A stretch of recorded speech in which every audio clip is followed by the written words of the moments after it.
Hello everybody, this is a manual automatic transmission for a smart car, Smart for 2.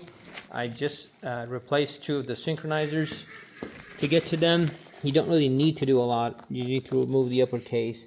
The shifter synchronizers right there that I got 2 of them replaced. They're connected on this shaft. So now I'm just going to show you how to assemble it, and you can disassemble it the same way. If you're having problem with this car shifting or longer to shift and sometimes grinds to shift, you are definitely needing the synchronizers.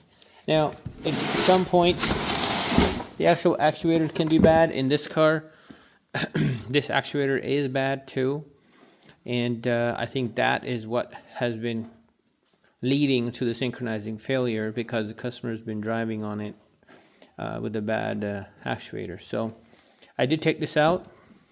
I'm getting a new one installed after we replace that.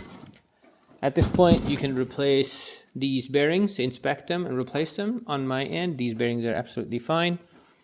The seal was good. We're not going to replace that. If the customer does advise me to replace it, I will, but right now I noticed the seal was all replaced before, so it is good. If you want to replace this bearing, you're going to open these 2 star heads, take the bearing hold down bracket, and then remove the bearing, replace that one. You can also inspect all of these slides for the shafts, make sure they're not worn out. If there's any wear and tear, go ahead and get these caps replaced. You see those? That's what slides in there. So right now I'm just going to slide this housing back on, if I can do it.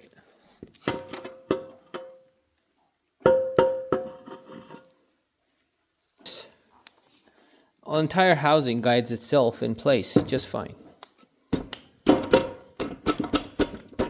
So all the screws for this transmission bracket are the same size, and you would need a 3/8 star head to push them.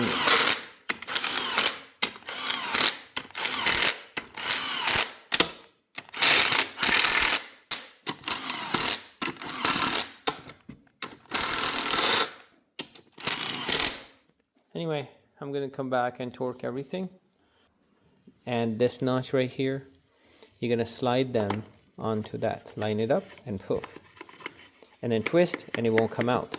If you bring it to the right position, it will come off. Otherwise, it won't.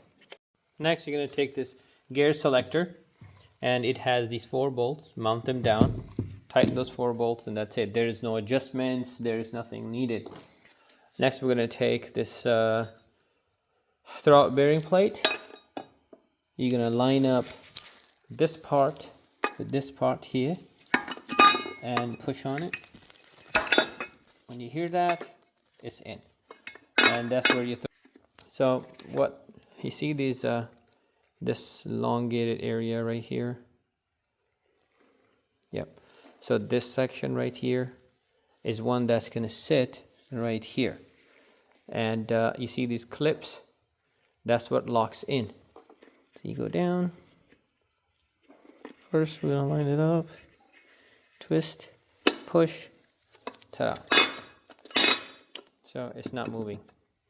Well, this is how you take apart your transmission for a smart car. If you want to remove it, you're going to need to remove only 1, 2, 3, 4, 5, 6 bolts. Okay, these are 2, sorry. Those are 2 bolts. And this whole transmission comes out. At the bottom out of it is a clutch actuator. This is the one. I have to open it. This is what it looks like inside. And on this guy, like I said, it's bad. I'm not going to reinstall it, but you might have to replace it with a new one. There you go. This is what it takes to dismantle, replace your synchronizer on your smart car transmission. Thanks for watching, everybody. See you in the next video. Take care. Bye.